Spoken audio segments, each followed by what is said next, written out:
Muy bien, eh, bienvenidos a nuestra cuarta lección de nuestra materia Distinciones Bíblicas.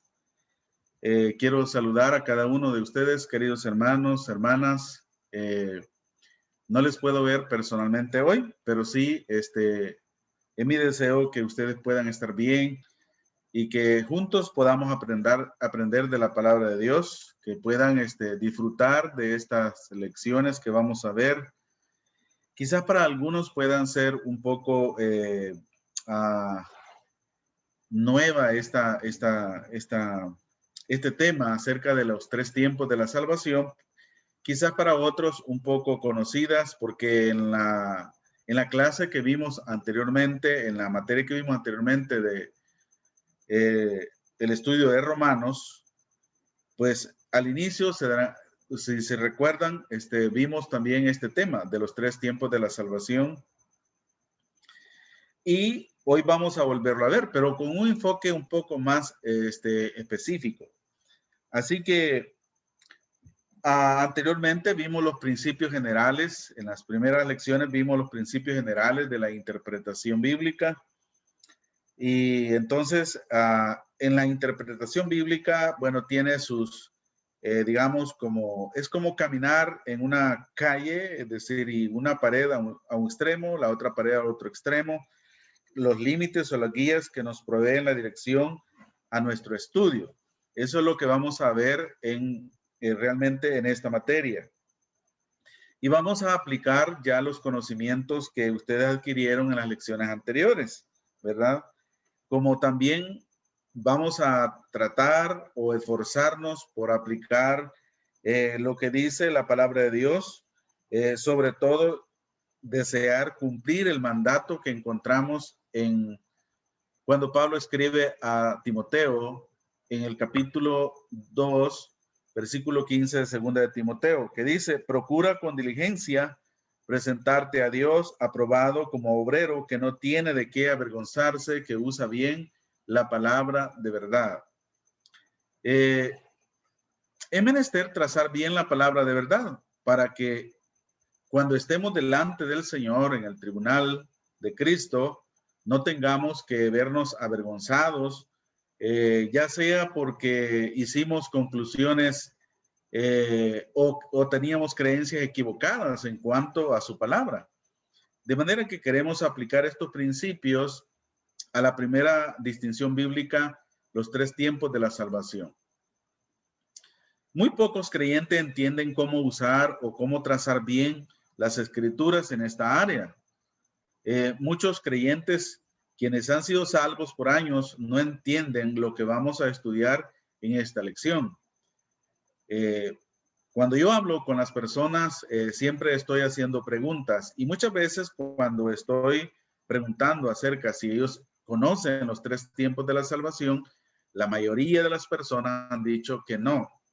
Ellos solo saben de la palabra o del tema o de la doctrina de la salvación, pero no entienden o no comprenden o no saben cómo hacer las diferentes distinciones. Cuando se mezclan los diferentes tiempos de la salvación, ocurre mucha confusión en la mente, sobre todo en cuanto, digamos, a los tiempos, ¿verdad? Y cuando usted habla de tiempos, ¿qué tiene que ver los tiempos en cuanto a la salvación? Bueno, vamos a decir que hay tres tiempos: tiempo pasado, tiempo presente y tiempo futuro. Y cada uno de ellos es necesario que los estudiemos para que podamos ser claros cuando estamos hablando con las personas y explicarles, ya sea cuando estamos presentando el evangelio por primera vez a alguien, o ya sea cuando estamos dando una instrucción bíblica a un creyente que es un recién convertido, o cuando vamos a un lugar donde hay creyentes que tienen años pero que no entienden estas verdades. Necesitamos tener claridad. Así que muchas personas piden a la gente que haga una serie de cosas para ser salvos. Y sobre todo, sobre todo empiezan a hablar acerca ¿de qué? De obras. ¿Por qué hablan de obras cuando la Biblia es muy clara que hay solamente una condición para ser salvo? Es porque desconocen realmente cómo usar el tema de la salvación. Entonces confunden la justificación con la santificación y muchas veces la glorificación con la santificación y con la justificación. Entonces, para eso es que vamos a ver estos temas, para poder tener claridad. Y cuando tiene que ver con el entendimiento de la palabra salvación, cómo ha sido usada en la Escritura, en la palabra de Dios, la primera cosa que necesitamos entender es lo que determina, es decir, la definición de una palabra, no solamente por su etimología, es decir, la etimología es el estudio de los orígenes y el desarrollo de una palabra, sino que también cómo es usada en un contexto específico. Una palabra puede tener un significado general o técnico que podemos determinar por el uso de su contexto. Esto es muy importante.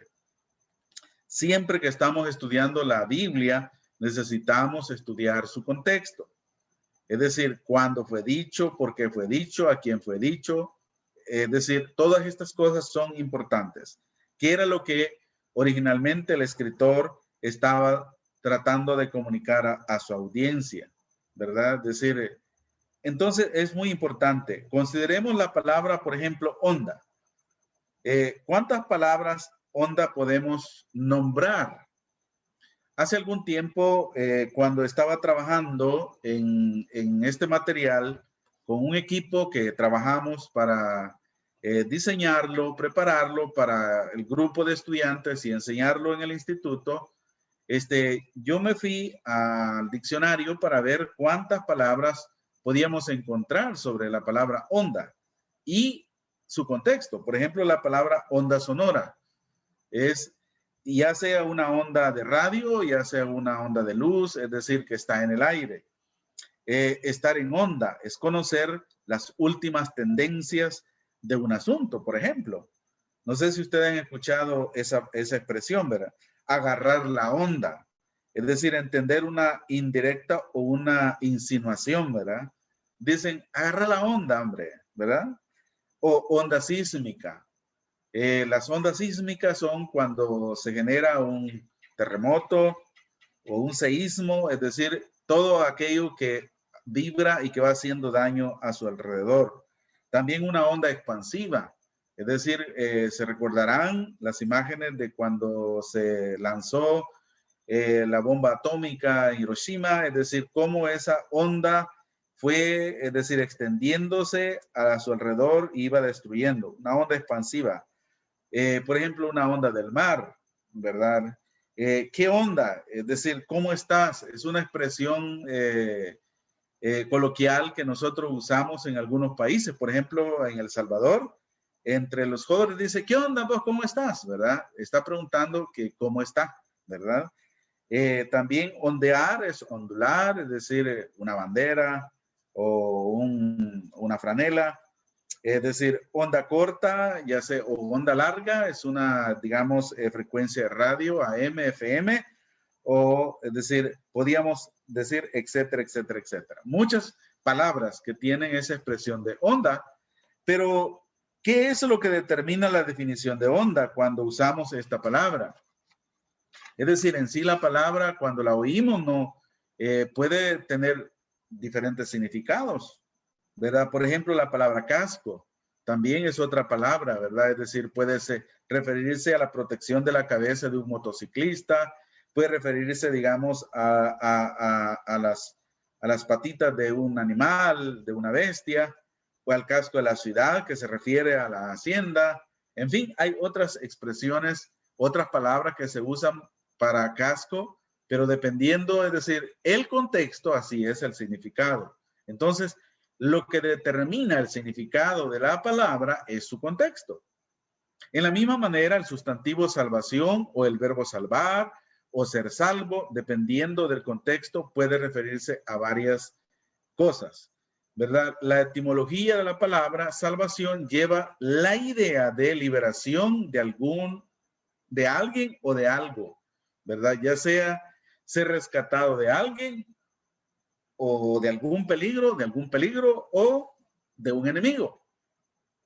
Esto es verdad tanto en el Antiguo como en el Nuevo Testamento.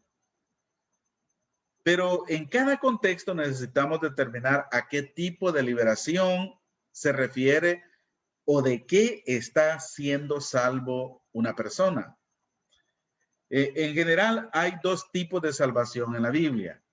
En primer lugar está la salvación física, la cual es la liberación de peligros físicos, ejemplo, el peligro de enemigos, o es decir, pérdida de la vida o de la salud.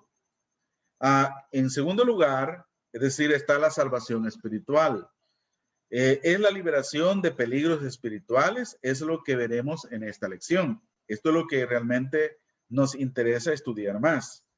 Sin embargo, nos enfocaremos en la salvación o liberación física para que ustedes puedan ver las diferencias claramente. De esta manera se pueden entrenar la mente para determinar cuál es el contexto. Así que vamos a ver algunos pasajes como el Salmo 3, 1 al 2. Dice Salmo de David cuando huía de delante de Absalón su hijo. Veamos el versículo 1 y 2. Oh Jehová, cuántos se han multiplicado mis adversarios. Muchos son los que se levantan contra mí. Muchos son los que dicen de mí, no hay para él salvación en Dios. Fíjense bien aquí, observe que David está hablando de sus enemigos físicos que se levantaban contra él. Y noten que en el versículo, por ejemplo, 2 dice, no hay para él salvación en Dios. En otras palabras, aquí la palabra salvación está usada en el sentido de una liberación física. Recuerden de que David estaba siendo perseguido, tenía muchos enemigos y querían matarlo. Él está entonces orando al Señor, está expresándole sus sentimientos a Dios. Y entonces la palabra aquí salvación está usada en el contexto de ser salvo de los enemigos o del peligro de la muerte. Otro pasaje es los versículos del 3 al 8, siempre en el capítulo 3. Noten lo que dice, mas tú Jehová eres escudo alrededor de mí, mi gloria y el que levanta mi cabeza. Con mi voz clamé a Jehová y él me respondió desde su monte santo. Yo me acosté y dormí y desperté porque Jehová me sustentaba. No temeré a 10 millares de gente que pusieran sitio contra mí. Levántate, oh Jehová, sálvame. Oigan bien aquí esta expresión, sálvame, Dios mío, porque tú heriste a todos mis enemigos en la mejilla. Los dientes de los perversos quebrantaste.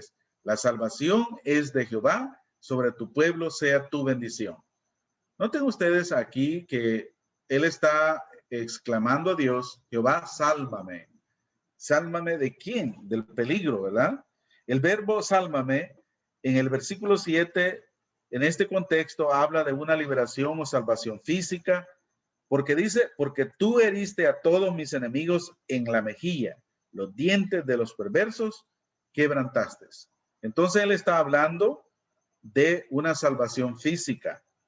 David está hablando de ser salvado de sus enemigos, específicamente de su hijo Absalón, como ya vimos, y de aquellos que estaban a su lado, de los que estaban junto con Absalón. Entonces, el uso de una palabra en su contexto es el asunto principal que determina el significado de ese contexto. Es muy importante cuando estamos viendo las palabras. De hecho, las palabras dicen lo que quieren decir, no dicen otra cosa, ¿verdad? Hay que comprenderlas dentro de su contexto solamente. Otro pasaje es el Salmo 27 del 1 al 3, que es también un salmo de David. Dice, Jehová es mi luz y mi salvación. ¿De quién temeré? Jehová es la fortaleza de mi vida. ¿De quién he de atemorizarme? Cuando se juntaron contra mí los malignos, mis angustiadores y mis enemigos, para comer mis carnes, ellos tropezaron y cayeron. Aunque un ejército acampe contra mí, no temerá mi corazón. Aunque contra mí se levante guerra, yo estaré confiado. Aquí es obvio que David está hablando de ser librado físicamente de sus enemigos. Veamos un pasaje más, pero ahora en el Nuevo Testamento, que habla de ser salvado de un problema de salud. Entonces, no, como decía al principio, no solamente decir la salvación física es una verdad en el Antiguo Testamento, sino también en el Nuevo Testamento. El contexto lo determina. Vamos a ver entonces Mateo 9, 20 al 22. Dice, y he aquí una mujer enferma de flujo de sangre desde hacía 12 años, se le acercó por detrás y tocó el borde de su manto, porque decía dentro de sí, si tocare solamente su manto, seré salva. Pero Jesús volviéndose y mirándola dijo, ten ánimo, hija, tu fe te ha salvado. Y la mujer fue salva desde aquella hora. La palabra griega aquí es salvar. También Jesús dijo, tu fe te ha salvado. Y él estaba hablando específicamente de una salvación física. Note que aquí 3 veces es mencionada la palabra salvar. Si usted se fija en el versículo 21 dice, seré salva. Y Jesús le dijo, tu fe te ha salvado. Y al final dice que la mujer fue salva desde aquella hora. Entonces, ¿de qué salvación estaba hablando aquí? Salvación, es decir, de un problema de salud. La mujer estaba con un problema de flujo desde hacía 12 años. Pero ella estaba hablando de que si tocaba su manto, ella iba a recibir salud. La palabra salvación es usada aquí para referirse a un hecho de salud. Entonces, estos 3 de muchos ejemplos que podríamos encontrar que hablan de la salvación o liberación física, sin embargo, la mayoría de los pasajes en el Nuevo Testamento que contienen la palabra salvación se refieren a la salvación espiritual, ya sea, es decir, de la condenación eterna, ya sea del poder del pecado o ya sea de la presencia del pecado. Y esto es lo que vamos a ver en el desarrollo de esta clase, ¿verdad? Entonces, los 3 tiempos de la salvación, como ya vamos a ver, tiene 3 tiempos: pasado, presente y futuro. Lo que vamos a ver acerca de la salvación espiritual es que hay uso de la palabra salvación en estos 3 tiempos. Si usted es un creyente entonces que está caminando por medio del Espíritu Santo, puede decir correctamente, he sido salvo en el pasado, estoy siendo salvo en el presente y seré salvo en el futuro. Entonces, lo que necesitamos entender es salvo de qué en cada, es decir, tiempo, ¿verdad? ¿Salvo de qué? Vayamos a un pasaje, Tito 3:3. Dice, porque nosotros también éramos en otro tiempo insensatos, rebeldes, extraviados, esclavos de concupiscencias y deleites diversos, viviendo en malicia y envidia, aborrecibles y aborreciéndonos unos a otros. Interesante este pasaje porque Pablo escribió a Tito. Tito era un pastor, al igual que Pablo. Y Pablo estaba recordándole cómo ellos eran antes de ser salvos. Porque ¿por qué fue esto realmente necesario? Porque a veces olvidamos nuestra pasada condición extraviada. Es decir, bueno, muchas veces tenemos una memoria demasiado corta y muy selectiva, ¿verdad? Pero noten ustedes lo que dice Pablo aquí, porque nosotros, ¿quiénes? Pablo y Tito, ¿verdad? También éramos. ¿En cuándo? En el pasado. ¿Y cómo eran ellos? Insensatos, rebeldes, extraviados, esclavos de concupiscencia y deleites diversos, viviendo en malicia y envidia, aborrecibles y aborreciéndose unos a otros.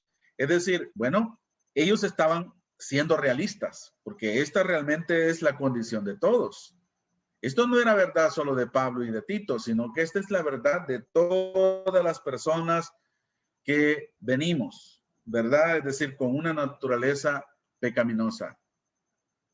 Ahora, los israelitas, por ejemplo, tenían una memoria muy corta, mientras estaban caminando por el desierto.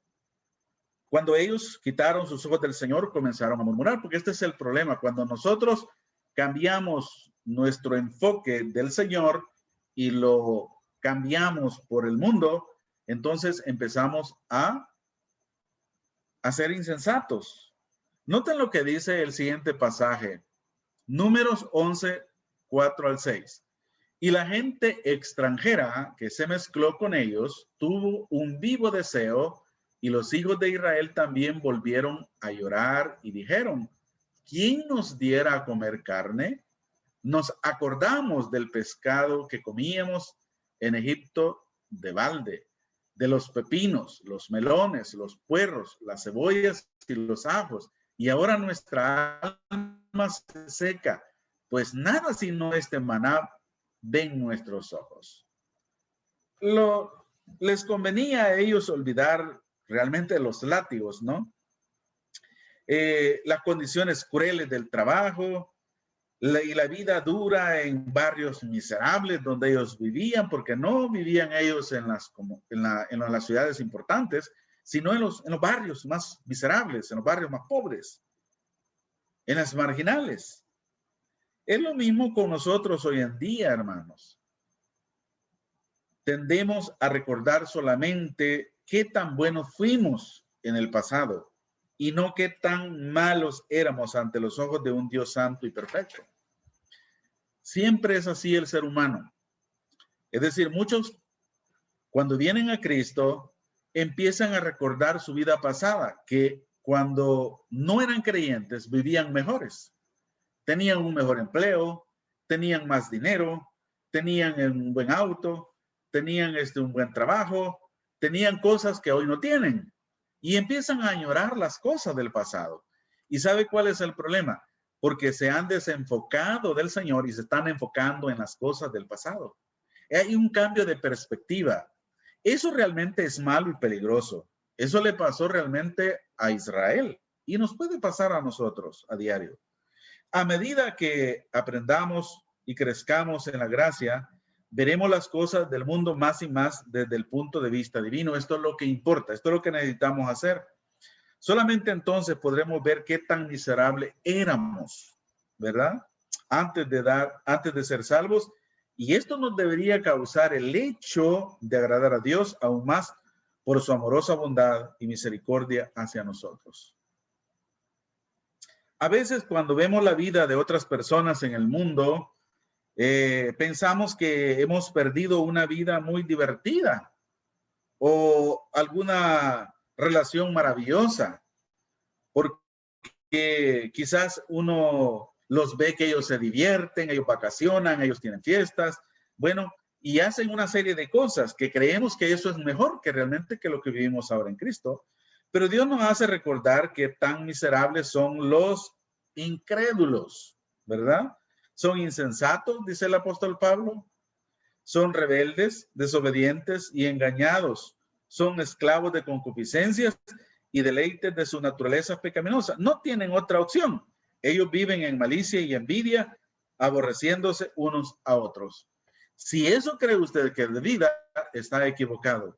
Yo no lo creo. Esa es realmente la clase de vida que viven los incrédulos. Y eso realmente no nos conviene a nosotros. Otro pasaje que podíamos ver es Tito 3, 4 al 7. Pero cuando se manifestó la bondad de Dios, nuestro Salvador, y su amor para con los hombres, nos salvó, no por obras de justicia que nosotros hubiéramos hecho, sino por su misericordia, por el lavamiento, la regeneración y por la renovación en el Espíritu Santo, el cual derramó en nosotros abundantemente por Jesucristo nuestro Salvador, para que justificados por su gracia viniésemos a ser herederos conforme a la esperanza de la vida eterna. Note aquí que la palabra salvó está en el tiempo pasado. Dice, nos salvó. ¿Cuándo? Es decir, esta es muy importante, una observación muy importante. ¿Cuándo les salvó?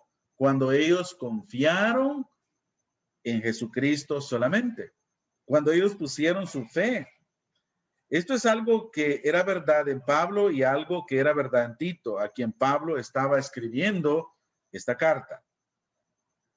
Volviendo entonces a nuestro diagrama de los tres tiempos de la salvación, entonces, si se fijan ustedes en la columna de la izquierda tenemos el tiempo, es decir, salvos. En el número 1 habla del tiempo pasado. Entonces, la pregunta es, ¿salvos de qué? En el primer tiempo de la salvación, somos salvos de la pena del pecado. Es decir, somos salvos de esa pena que nos lleva a ser condenados en el infierno. Cuando una persona cree en Jesucristo, en ese momento es justificada delante de Dios y esa pena es cancelada. Ya no va a pagar esa pena. ¿Por qué? Porque ha puesto su fe en Jesucristo. ¿Y qué hizo Cristo en la cruz del Calvario?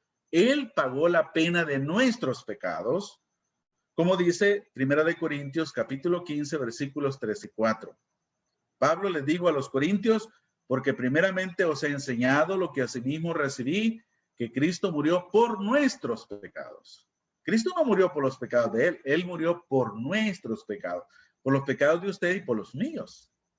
Y eso es lo que todo pecador necesita creer, ¿verdad? Para poder ser salvo. Entonces, cuando la Biblia habla de la salvación espiritual, liberación de peligro espiritual, está hablando de la liberación de una de las tres fases. El contexto determina cómo se usan las palabras salvación, salvar en un pasaje de la Biblia. Esto es muy importante. Entonces, porque vamos a ver la salvación de la pena del pecado, del incrédulo. Vamos a ver la salvación del poder controlador del pecado en la vida práctica del creyente. Vamos a ver la salvación de la presencia del pecado. Es decir, cuando ya vayamos al cielo con el Señor. Entonces, cuando la Biblia habla acerca de un creyente o cuando nosotros nos referimos a un creyente, usamos el primer tiempo de la salvación. O sea, que usamos gramaticalmente el tiempo pasado del verbo se salvó, fue salvo o ha sido salvo. Entonces, usted cuando está presentando el evangelio por primera vez a una persona, podría bien preguntarle, ¿usted ha sido salvo de la condenación del infierno? Entonces la persona quizás no va a saber cómo responderle, porque generalmente la gente dice, bueno, tal vez sea salvo algún día, entonces no tiene seguridad de la salvación. Y eso le abre a usted las puertas para que usted comience a presentar el evangelio, ¿verdad? Porque no existe el concepto tal como yo siempre he sido salvo. No, si alguien dice que es creyente, sería una buena idea preguntarle si puede pensar de un punto en el tiempo en su vida cuando no lo fue. Sí, no van a faltar personas que dirán, bueno, mire, yo nací en un hogar cristiano, por lo tanto yo soy cristiano desde mi nacimiento, pero eso no existe. Eso no es verdad. Es decir, nadie, pues, bueno, puede ser un cristiano, puede ser un creyente, pero uno nacido de nuevo, es decir, o alguien que ha sido regenerado por la obra del Espíritu Santo, o alguien que ha recibido el regalo de la vida eterna, es una cosa diferente. Yo he conocido a muchos creyentes, a muchos evangélicos, a muchos religiosos, a muchos que se dicen ser cristianos, pero cuando uno habla con ellos, doctrinalmente, ellos no saben realmente qué es la salvación. Ni siquiera saben los versículos que son fundamentales para comprender la salvación. No saben, por ejemplo, Efesios 2, 8, 9 y 10. No saben Juan 3, 16. No saben Gálatas 2, 16. No saben los versículos que son claves. No saben, por ejemplo, Romanos 3, 23. No saben Romanos 6, 23. Entonces, ¿cómo pueden ser salvos si no saben lo básico en cuanto, es decir, a la salvación? Ellos desconocen, por ejemplo, primera de Juan 5, 12 y 13. Ellos no saben estos versículos. Entonces, no es que él debe enfocarse en la hora o el día exacto cuando fue salvo. Porque algunos dicen, bueno, si usted no recuerda el día y la hora cuando fue salvo, entonces usted no es salvo. Es posible que sí, pero eso no es lo que realmente determina el hecho de ser salvo. Es decir, yo sé cuándo nací, ¿verdad? El día, pero no recuerdo la hora porque yo no estaba ahí. Pero sí, cuando voy a ver el registro en la partida de nacimiento, en el registro civil, me doy cuenta qué día y qué hora nací. Pero para mí no es importante saber a qué hora nací, sino cuándo nací, que nací en un tiempo en el pasado. Y esto es lo que realmente es importante cuando estamos hablando con una persona acerca de la salvación. Ese es el momento cuando alguien escucha el mensaje del evangelio, de la gracia, es decir, que es salvo. Quizás usted en el pasado, antes de ser salvo, escuchó todo esto que está aquí en esta ilustración, en esta lámina. Quizás quien le presentó el evangelio a usted le dijo, bueno, que se arrepintiera y que se bautizara para ser salvo, que entregara su vida a Cristo, que se negara a sí mismo y que tomara su cruz para seguir a Cristo, que invitara a Jesús a entrar en su corazón, o que orara para recibir a Cristo, que diera su corazón a Dios, o que abandonara sus pecados y que acudiera a Dios, o que dijera la oración del pecador, o que pusiera a Cristo en el trono de su vida. Miren, todo esto son verdades a medias realmente. ¿Por qué digo verdades a medias? Porque todo esto realmente pueden ser ciertas, pero todo esto no le salva a usted. ¿Por qué? Porque todo esto parece que son obras. ¿Y qué dice Efesios 2:9? No por obras, para que nadie se gloríe. ¿Qué pasaría si, por ejemplo, usted muriera y cuando llega al cielo, entonces el Señor le pregunta, ¿por qué tú estás aquí? Usted le diría, porque hice la oración del pecador. ¿Qué le diría el Señor a usted? Quizá le mandaría a leer su palabra, quizá le mandaría a leer la Biblia y le diría, encuéntrame dónde dice eso en mi palabra y entonces te dejaré entrar definitivamente. Usted pasaría la eternidad queriendo encontrar esa palabra en la Biblia y nunca la va a encontrar porque no está. Entonces, ¿cuál sería realmente el resultado? Que Dios no le dejaría entrar a su cielo santo porque no es un requisito para ser salvo. ¿Entiende lo que quiero decir? Mire, es importante que nos demos cuenta de estas cosas. ¿Sabe cuál es el problema del hombre? Que el hombre tiene un gran problema, el pecado. El pecado ha hecho una barrera entre un Dios santo y un hombre sucio espiritualmente, pecador, perdido, muerto en sus delitos y pecados. Esto es lo que dice Pablo cuando escribe, es decir, a los Efesios. Que todos, dice, estábamos muertos en nuestros delitos y pecados. ¿Qué puede hacer realmente un hombre que está muerto en sus delitos y pecados, que es espiritualmente sucio, que está separado de Dios? ¿Qué le puede dar a un Dios santo para poder merecer, es decir, el cielo? Nada, no tiene nada. ¿Le puede entregar su vida? ¿Cuál vida si usted está muerto espiritualmente? No tiene una vida realmente que pueda ofrecer a Dios. Orar para ser salvo, es decir, no puede derribar esa barrera del pecado. Mire, todo esto no puede derribar la barrera del pecado. El bautismo no lo puede hacer. Asistir a la iglesia no lo puede hacer. Bueno, pero bautizarse es bueno. Sí, ¿para quiénes? ¿Para los incrédulos o para los creyentes? Para los creyentes. El bautismo es para creyentes, no para ser salvos. Asistir a la iglesia es bueno, sí, es bueno.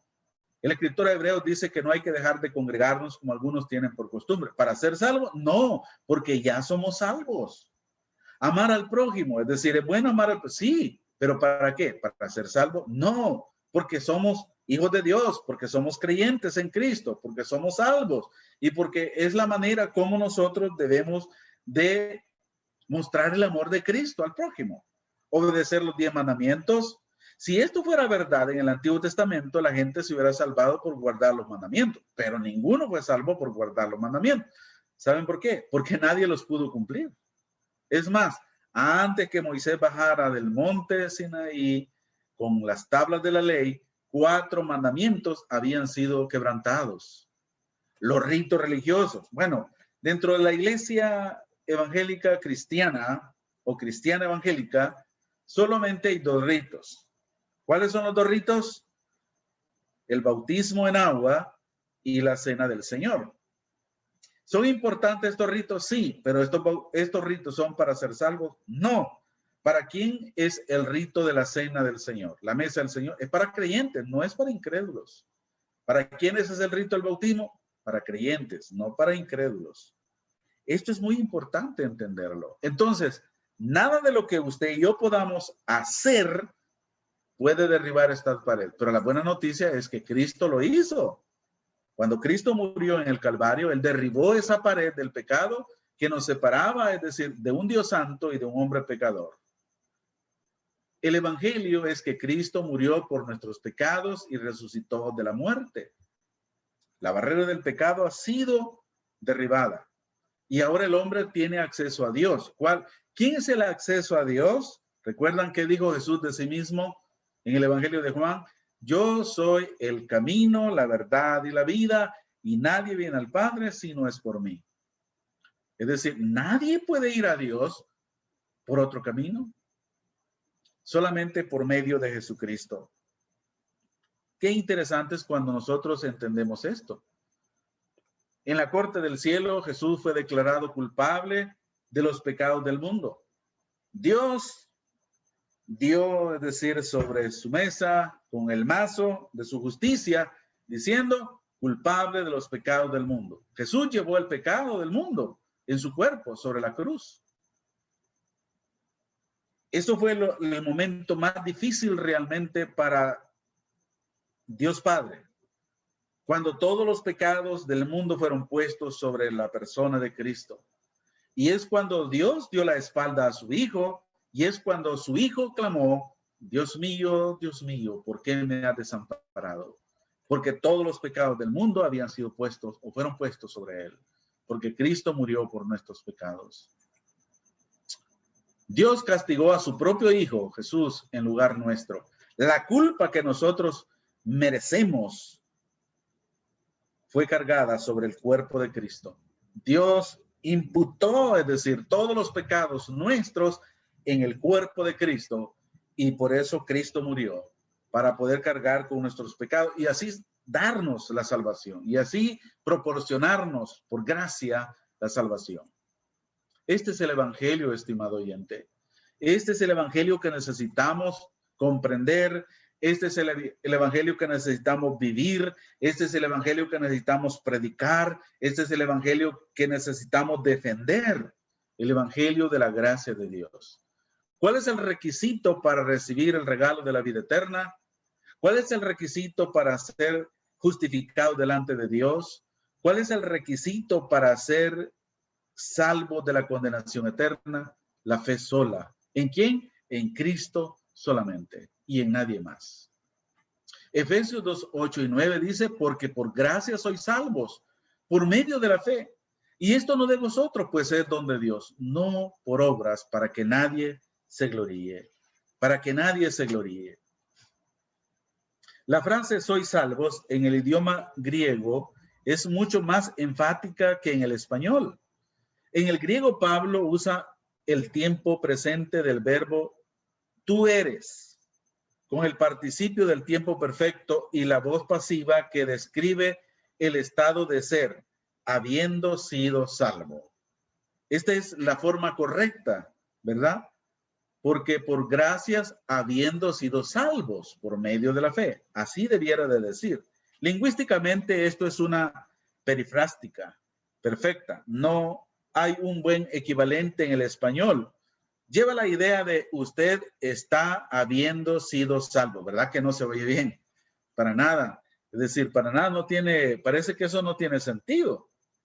Por eso la Biblia puede decir, has sido salvo, enfatizando el participio pasado perfecto. Otra versión o sección dice, tú eres salvo, enfatizando la realidad del tiempo presente.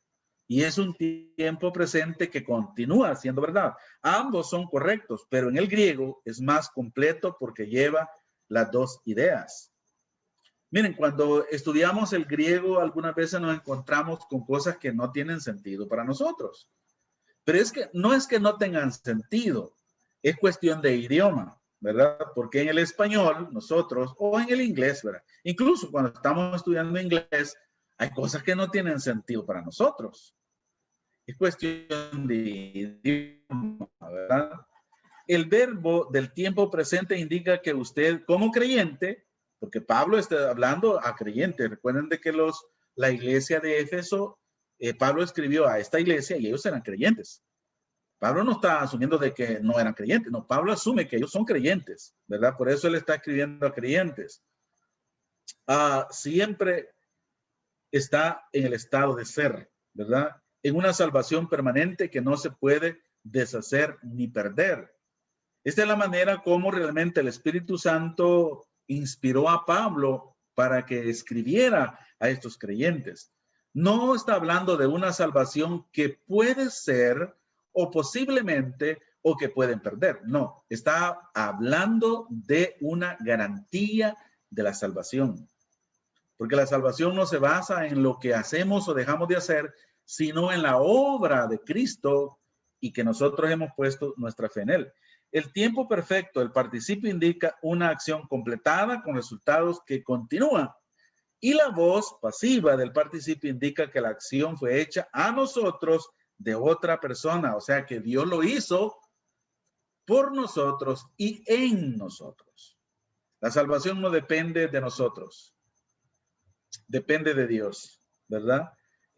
La salvación por eso es un regalo de Dios a nosotros los pecadores. ¿Y por qué es un regalo? No porque no tenga valor, sino porque a nosotros no nos cuesta nada. Es a Dios que le costó todo. Fue la muerte de su Hijo, Jesucristo. Entonces vamos a regresar leyendo desde el versículo 4 en una versión amplificada. En los versículos 1 al 3, Pablo está recordándoles otra vez a sus destinatarios de su condición antes de la salvación, como en el caso de Tito, ¿no? Él entonces usó la palabra de contraste y conexión, pero Dios, miren, aquí quiero mostrarles y van a ver ustedes, dice, pero Dios, ¿verdad? En contraste a nuestro carácter egoísta y depravado, que es rico en misericordia por su gran amor con que nos amó, aún estando nosotros muertos en pecados, Dios nos dio vida juntamente con Cristo. Por gracia sois salvos. Por gracia ustedes están continuamente salvos. Eso es lo que quiere decir. Y juntamente con Él, es decir, con Dios, nos resucitó y asimismo Dios nos hizo sentar en los lugares celestiales con Cristo Jesús. La pregunta es, ¿por qué lo hizo? En la cláusula de propósito, aquí es una gina en el griego, mostrar en los siglos venideros las abundantes riquezas de su gracia en su bondad para con nosotros en Cristo Jesús. ¿Cómo es que Dios puede hacer esto? Bueno, porque por su gracia sois salvos. Ustedes están continuamente salvados por medio de la fe, y esto, es decir, estar continuamente salvados, no proviene de vosotros, pues es don, es decir, regalo de Dios, no por obras. ¿Por qué? Aquí hay otra gina, otra cláusula de propósito, para que nadie se gloríe. ¿Tiene más sentido ahora? Creo que sí. Es una forma de un lenguaje que podemos entender mejor lo que está escribiendo Pablo a la iglesia de Éfeso. Entonces, ahora bien, por las palabras del versículo 8, sabemos claramente que aún en el español la salvación está en el tiempo perfecto, ¿verdad? Si ustedes se fijan, dice, porque por gracia sois, ¿verdad? Está en el tiempo perfecto, ¿verdad? Y es una acción que ha sido completada en el pasado, pero con resultados que continúan y está en la base de la seguridad eterna, porque se basa en la obra de Cristo y en la promesa de Dios. Ahora, en Juan 3:16 y 17 dice, porque de tal manera amó Dios al mundo, que ha dado a su Hijo unigénito para que todo aquel que en él cree no se pierda, mas tenga vida eterna. Porque no envió Dios a su Hijo al mundo para condenar al mundo, sino para que el mundo sea salvo por él. Aquí el verbo sea salvo está en el modo subjuntivo. Es decir, ¿y qué tiene que ver el modo subjuntivo? Es decir, que no es tiempo pasado, pero expresa una posibilidad o su objetividad presente o subjetividad presente. La voz para cualquier persona en el momento que cree en Jesucristo. ¿Dios desea que las personas sean salvas? Sí. ¿Pero obliga a Dios a que las personas sean salvas? No. Cada quien elige creer o no creer. Y el que cree es salvo y el que no cree simplemente es condenado. Eso es lo que dice el verso 18. Si usted lo lee, es decir, podemos repetirlo de memoria. ¿Sabe usted qué es 18? Pero el que no cree ya ha sido condenado porque no ha creído en el unigénito Hijo de Dios. Entonces, cualquier persona en el mundo puede ser salva en un punto de tiempo, ¿verdad? Cuando Dios le salva, cuando esa persona llega, es decir, a tener una comprensión del Evangelio, llega en su mente a poner su confianza solamente en Cristo solamente. Es en ese delante de él. Creer es la única condición para la salvación. No hay otra. No es fe más. No es creer más. Es simplemente creer en quién. Que Jesucristo murió por nuestros pecados, conforme a la Escritura, que fue sepultado como prueba de haber muerto, pero que Dios le resucitó al tercer día conforme a la Escritura. Si una persona cree esto, entonces la promesa de Dios es que es salva. Esto no lo estoy diciendo yo, lo dice la Escritura. Esto es lo que es realmente el Evangelio. Dios solamente usa el Evangelio para salvar a las personas, no usa ninguna otra cosa. Entonces, de acuerdo al contexto, entonces aquí está hablando claramente del primer tiempo de la salvación. La condenación del mundo, o sea, la muerte, es una referencia a la pena del pecado. La oferta de la vida eterna consiste en el regalo que Dios da a aquellos que creen en su Hijo y no en algo o que alguien, es decir, o en nadie más, o ni en algo más, ni por hacer algo más, solamente por la fe sola en Cristo, solamente, y nada más, ¿verdad? Eso es lo que dice la Escritura. Otro pasaje que nos habla de esto es, por ejemplo, Hechos 16, 30 y 31. Noten lo que dice. Aquí el contexto es cuando Pablo y Silas están en la prisión, habían sido puestos en la prisión por predicar el evangelio, ¿verdad? Y fueron puestos, dice, en la celda más del fondo con los cepos, es decir, habían sido maltratados. Y luego dice, y sacándoles les dijo, ¿quién? El carcelero de Filipo. Señores, ¿qué debo hacer para ser salvo? Esta es la pregunta que todo el mundo se hace, ¿no? ¿Y qué debo de hacer yo? ¿Y qué dijeron ellos? ¿Qué contestaron ellos? Cree en el Señor Jesucristo y serás salvo tú y tu casa. Cualquiera podía haber pensado que Pablo iba a decir, bueno, mire, sácanos de aquí, ¿verdad? Lávanos las heridas, danos una buena cena y entonces tú vas a ser salvo. ¿Pudieron haberle dicho esto al carcelero? Sí, pero eso no es lo que realmente salva a nadie, pero eso es lo que hacen muchas personas. Hacen buenas obras y creen que por hacer buenas obras merecen ir al cielo.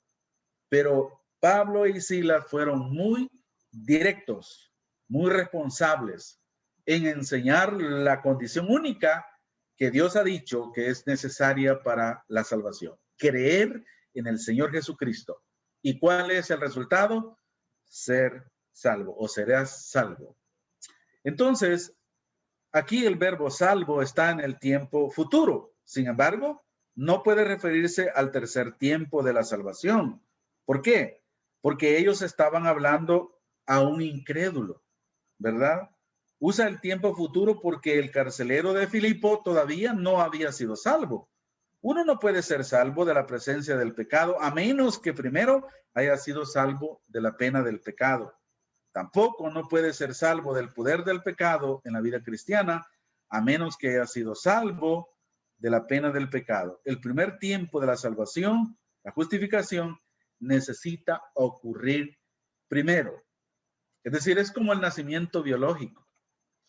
Usted no puede tener nada antes de haber nacido.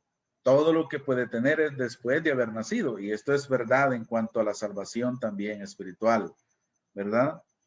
Entonces, cuando hablamos de los diferentes tiempos de la salvación, pasado, presente y futuro, lo hacemos desde el punto de vista de un creyente.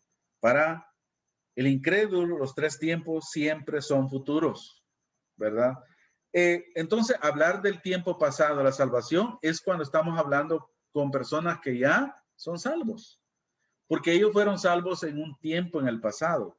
Pero cuando estamos hablando con no creyentes, con incrédulos, los tres tiempos siempre están en el futuro. Cuando hablamos de que Cristo pagó por los pecados pasados, presentes y futuros, bueno, miren, esto es tan cierto porque nosotros no habíamos nacido, pero Cristo ya estaba pagando por ellos. Entonces no necesita morir otra vez Cristo para pagar por nuestros pecados, porque Él lo hizo hace 2000 años. Nosotros solo necesitamos creer, ver hacia el pasado, ver hacia la cruz en fe y darnos cuenta que Cristo hace 2000 años hizo el pago por nuestros pecados. Y en ese momento se ejecuta la justificación que viene de Dios. Él nos imputa su justicia cuando creemos que Cristo murió por nuestros pecados. Eso es interesante y es maravilloso. Y es sorprendente porque muchas veces la gente no entiende esto, ¿no? En vez de que el carcelero de Filipos, es decir, una vez el carcelero de Filipos creyó, ¿qué fue lo que pasó? Entonces él podía decir, he sido salvo. Y aunque use el pasado, no necesariamente el pasado de días, de meses, de años o de siglos, sino he sido pasado segundos, minutos en el pasado, cuando él puso su fe en Cristo y permanece siendo salvo. Y está seguro de que un día será salvo, ¿verdad? De la presencia del pecado. Observe cuidadosamente que el tiempo del verbo en sí mismo no determina, es decir, el significado del verbo salvo o el sustantivo salvación. El tiempo puede indicar el significado, pero aquí es el contexto que finalmente determina el significado y dentro de cuál de las tres categorías pertenece. Esto es lo que vamos a seguir aprendiendo, es decir, en la medida en que vayamos viendo cada uno de los temas de distinciones bíblicas. Porque esto no solamente se aplica a la salvación, se puede aplicar también, por ejemplo, es decir, cuando tiene que ver con la venida de Cristo, cuando tiene que ver con el arrebatamiento de la primera venida, la segunda venida, es decir, confundimos estos términos, ¿verdad?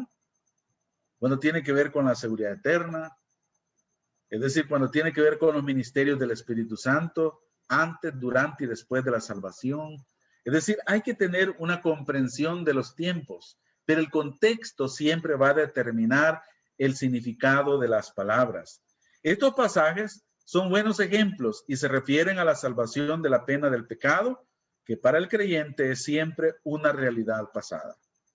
Para usted y para mí son realidades pasadas. Para los no creyentes son realidades futuras siempre. Entonces, volviendo aquí a nuestro diagrama, es decir, aquí podemos ver, a mí me gusta usar este pequeño diagrama cuando le presento el evangelio, ya sea a creyentes o a no creyentes, porque los no creyentes no saben nada de esto, pero los creyentes tampoco lo saben. Pueden saber un poco, pero necesitamos orientarlos, explicarles. Este diagrama de este cuadro de la cruz, los pecados, pasado, presente y futuro, el regalo que es la salvación, la fe en Cristo, ¿verdad? Y luego la vida eterna, es un diagrama muy práctico que nos ayuda a nosotros a ejercitar nuestra mente y a recordar la palabra de Dios, los pasajes y explicárselos a la persona, ¿verdad? Es decir, que cuando Cristo murió en la cruz, Él murió por los pecados pasados, presentes y futuros. Y la gente puede preguntar, ¿por qué por los pecados pasados? Bueno, porque ¿cuánto tiempo hace que Cristo murió? ¿Verdad? ¿Por qué en el presente? Porque es decir, bueno, sabe que Cristo murió por los pecados de aquellos creyentes del Antiguo Testamento que pusieron su fe en el futuro Cordero de Dios que había de quitar el pecado del mundo. En el presente, de aquellos que en ese momento confiaron en Jesucristo, y en el futuro, de todos los que después de su muerte iban a creer en él, ¿verdad? Es la misma realidad. ¿Cuál es la condición para el pasado, presente y futuro? La fe sola. ¿En quién? En Cristo solamente. ¿Cuál es el resultado? Salvación. ¿Qué es la salvación? Un regalo de Dios. ¿Cómo se recibe? Por fe. ¿Cómo se mantiene? Por fe. ¿Y salvación para qué? Para vida eterna. Entonces es muy interesante. A esto entonces le llamamos teológicamente justificación, ¿verdad? La palabra justificación, estos versículos, dice 1 Corintios 1:21, pues ya que en la sabiduría de Dios el mundo no conoció a Dios, mediante la sabiduría agradó a Dios salvar a los creyentes por la locura de la predicación. Está hablando salvar a los creyentes por la locura de la predicación, está hablando de la salvación en el tiempo pasado. Efesios 2:8-9 otra vez, porque por gracia sois salvos, o por gracia habéis sido salvos por medio de la fe, y esto no de vosotros, pues don de Dios, no por obras para que nadie se gloríe. Tito 3:5-6 nos salvó, no por obras de justicia que nosotros hubiéramos hecho, sino por su misericordia, por el lavamiento, la regeneración y por la renovación en el Espíritu Santo, el cual derramó en nosotros abundantemente por Jesucristo nuestro Salvador. Estos versículos ya los vimos antes, pero necesitamos otra vez confirmar que esta es la escritura que ocupamos para cuando estamos hablando de la salvación, de la pena del pecado. Teológicamente a esto se le llama justificación, ¿verdad?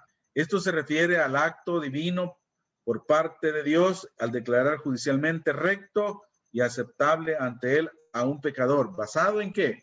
Basado en la fe en Jesucristo como su Salvador.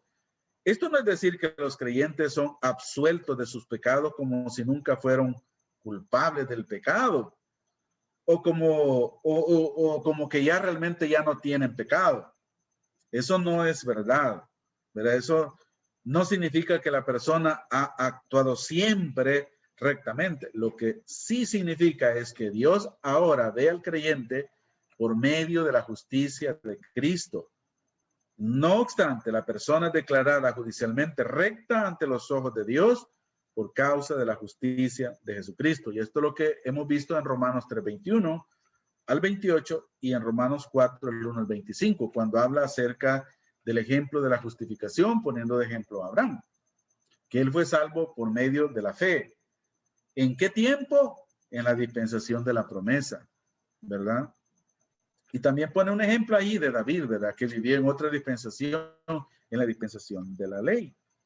Ahora, ¿cuándo ocurre? En un punto de tiempo, ¿verdad? Ya vimos esto, entonces vamos a dejarlo ahí. Las condiciones por gracia mediante la fe en Cristo. Es solamente mediante la fe en Cristo. Una vez que hemos pasado de la muerte a la vida, entonces, y solamente entonces podemos entender y disfrutar las provisiones que Dios, ¿verdad? Es decir, que Dios nos ha dado a cada uno de los creyentes para tener victoria práctica sobre el poder del pecado. Como creyentes en Cristo, aunque hemos sido salvos de la pena del pecado, esto es lo que es la justificación, y de la esclavitud de la naturaleza pecaminosa, nuestra naturaleza pecaminosa todavía trata de reinar en nosotros, en nuestras vidas, en la misma manera que antes de ser salvos. Hay personas que dicen, mire, yo ya no tengo la naturaleza pecaminosa, yo ya no peco. Mire, si le dicen así es porque es un mentiroso. Eso es lo que dice primero de Juan. No debemos de pensar de esta manera. Hemos sido salvos de la condenación del pecado y ya no necesitamos vivir esclavos del pecado, pero eso no significa que todavía no tenemos la naturaleza pecaminosa. La naturaleza pecaminosa va a estar ahí en nosotros hasta el día en que muramos físicamente o en el día que el Señor nos lleve a su presencia por medio del arrebatamiento de la iglesia. Porque entonces nos será dado un cuerpo completamente glorificado, sin la presencia de la naturaleza pecaminosa. No debemos olvidar que todavía vivimos en el mundo de Satanás, bajo su sistema mundial, y Dios quiere librarnos del daño espiritual en nuestras vidas. Ya hemos sido salvos de un destino en el infierno debido al pecado.